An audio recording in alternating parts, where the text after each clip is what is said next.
अध्याय 6 गुप्त काल स्वर्ण युग की भूमिका पार्ट 2। भारतीय इतिहास में गुप्त काल को प्रायः स्वर्ण युग कहा जाता है।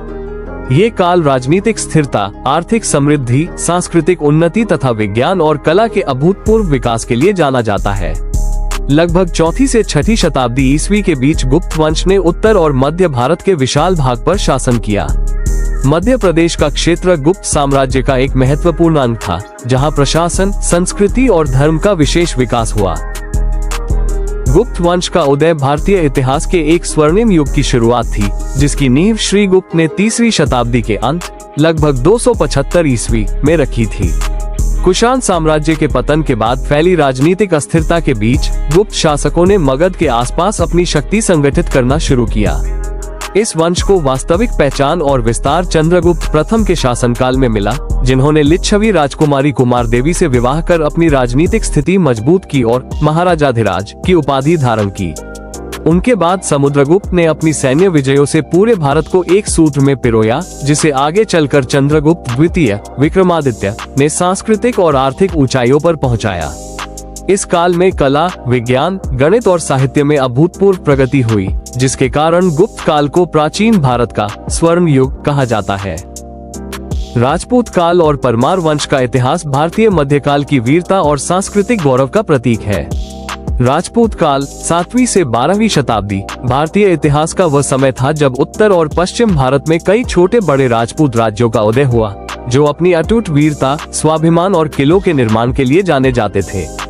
इसी काल में परमार वंश ने मालवा, मध्य प्रदेश के क्षेत्र में अपनी धाक जमाई, जिसकी स्थापना 9वीं शताब्दी के प्रारंभ में उपेंद्र कृष्णराज ने की थी। इस वंश की प्रारंभिक राजधानी उज्जैन थी, जिसे बाद में धार स्थानांतरित कर दिया गया। परमार वंश के सबसे प्रतापी राजा भोज थे, जो न केवल एक महान विजेता थे, बल्कि साहित्य, कला और विज्ञान के संरक्षक भी थे। उन्होंने धार में सरस्वती कंठाभरण भोजशाला नामक संस्कृत विद्यालय बनवाया और भोपाल के निकट भोजपुर नगर की स्थापना की। परमारों का शासन अपनी विद्वता, भव्य मंदिरों और सैन्य कौशल के लिए आज भी इतिहास में स्वर्ण अक्षरों में दर्ज है। अध्याय 7 गोंड राज्य और रानी दुर्गावती। गोंड राज्य और रानी दुर्गावती का इतिहास भारतीय शौर्य और मातृभूमि की रक्षा के प्रति अटूट समर्पण की गाथा है। 16वीं शताब्दी में गढ़कटगा, वर्तमान मध्य प्रदेश का जबलपुर क्षेत्र, एक समृद्ध और शक्तिशाली गोंड राज्य था, जिसकी कमान चंदेल राजकुमारी रानी दुर्गावती ने अपने पति दलपत शाह की मृत्यु के बाद अपने पुत्र की संरक्षिका के रूप में संभाली। रानी दुर्गावती एक कुशल प्रशासक और वीर योद्धा थी, जिन्होंने अपने राज्य में जल संरक्षण के लिए कई तालाब बनवाए और अपनी प्रजा के बीच बेहद लोकप्रिय रही। उनके शासनकाल की सबसे बड़ी चुनौती मुगल सम्राट अकबर की विस्तारवादी नीति थी। 1564 ईस्वी में जब मुगल सेनापति आसफ खान ने एक विशाल सेना के साथ हमला किया, तो रानी ने वीरतापूर्वक उनका सामना किया। जब उन्हें लगा कि जीत असंभव है और आत्मसमर्पण ही एकमात्र रास्ता है, तो उन्होंने शत्रु के हाथों अपमानित होने के बजाय अपनी तलवार से बलिदान देना स्वीकार किया। उनकी वीरता आज भी गोंडवाना की संस्कृति और लोकगीतों में जीवित है। रानी दुर्गावती का प्रारंभिक जीवन। रानी दुर्गावती का जन्म 5 अक्टूबर 1524 को प्रसिद्ध कालिंजर के किले, वर्तमान उत्तर प्रदेश में हुआ था। वे महोबा के चंदेल राजपूत राजा कीरत राय की सुपुत्री थी। उनका नाम दुर्गावती इसलिए रखा गया क्योंकि उनका जन्म दुर्गाष्टमी के दिन हुआ था और उनके व्यक्तित्व में भी देवी दुर्गा जैसी ही शक्ति और तेज झलकता था। बचपन से ही उनकी रुचि पारंपरिक घरेलू कार्यों के बजाय अस्त्र शस्त्र चलाने, घुड़सवारी और शिकार में अधिक थी। वे अपने पिता के साथ सैन्य अभियानों और शिकार पर जाया करती थीं। उनकी सुंदरता, वीरता और बुद्धिमानी की चर्चा दूर दूर तक फैली थी। आगे चलकर उनका विवाह गोंडवाना साम्राज्य के राजा संग्राम शाह के पुत्र दलपत शाह से हुआ, जिसके बाद वे कालिंजर की चंदेल राजकुमारी से गोंडवाना की रानी बनी और भारतीय इतिहास में अपनी एक विशिष्ट पहचान बनाए। अध्याय 8 मुगल काल। मुगल काल 1526-1857 भारतीय इतिहास का वह दौर था जिसने देश की राजनीति, वास्तुकला और संस्कृति पर एक अमिट छाप छोड़ी। इसकी शुरुआत बाबर ने 1526 में पानीपत के प्रथम युद्ध में इब्राहिम लोदी को हराकर की थी।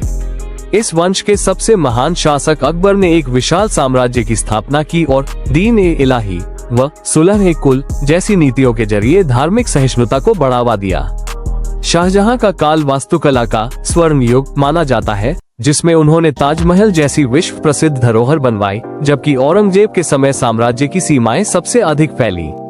हालांकि औरंगजेब की कठोर नीतियों और बाद के मुगल शासकों की कमजोरी के कारण ये साम्राज्य धीरे धीरे पतन की ओर चला गया और अंततः 1857 के विद्रोह के बाद ब्रिटिश शासन ने इसे पूरी तरह समाप्त कर दिया। अध्याय 9, मराठा शासन। मराठा शासन का उदय भारतीय इतिहास की एक क्रांतिकारी घटना थी, जिसकी नींव छत्रपति शिवाजी महाराज ने 17वीं शताब्दी में हिंदवी स्वराज्य के संकल्प के साथ रखी थी। बीजापुर के सुल्तानों और मुगलों के दमन के विरुद्ध संघर्ष करते हुए शिवाजी महाराज ने गुरिल्ला युद्ध, गनीमी कावा नीति अपनाई और एक अनुशासित सैन्य व प्रशासनिक व्यवस्था खड़ी की। 1674 में उनके राज्याभिषेक ने मराठा स्वाभिमान को पुनर्जीवित किया। शिवाजी के बाद विशेषकर पेशवाओं जैसे बाजीराव प्रथम के नेतृत्व में मराठा साम्राज्य का अभूतपूर्व विस्तार हुआ, जिसने उत्तर में अटक से लेकर दक्षिण में कटक तक अपनी पताका फहराई और मुगल सत्ता को नामात्र का कर दिया। हालांकि 1761 में पानीपत के तीसरे युद्ध में एक बड़ा झटका लगा, लेकिन महादजी शिंदे और नाना फडणवीस जैसे नायकों ने इसे फिर से संभाला। अंततः आपसी मतभेदों और अंग्रेजों के साथ हुए 3 युद्धों के बाद 1818 में मराठा शासन का अंत हुआ, लेकिन उनका राष्ट्रवाद और अदम्य साहस आज भी भारत की प्रेरणा बना हुआ है। Thank you for watching my video. Like, share, subscribe. धन्यवाद।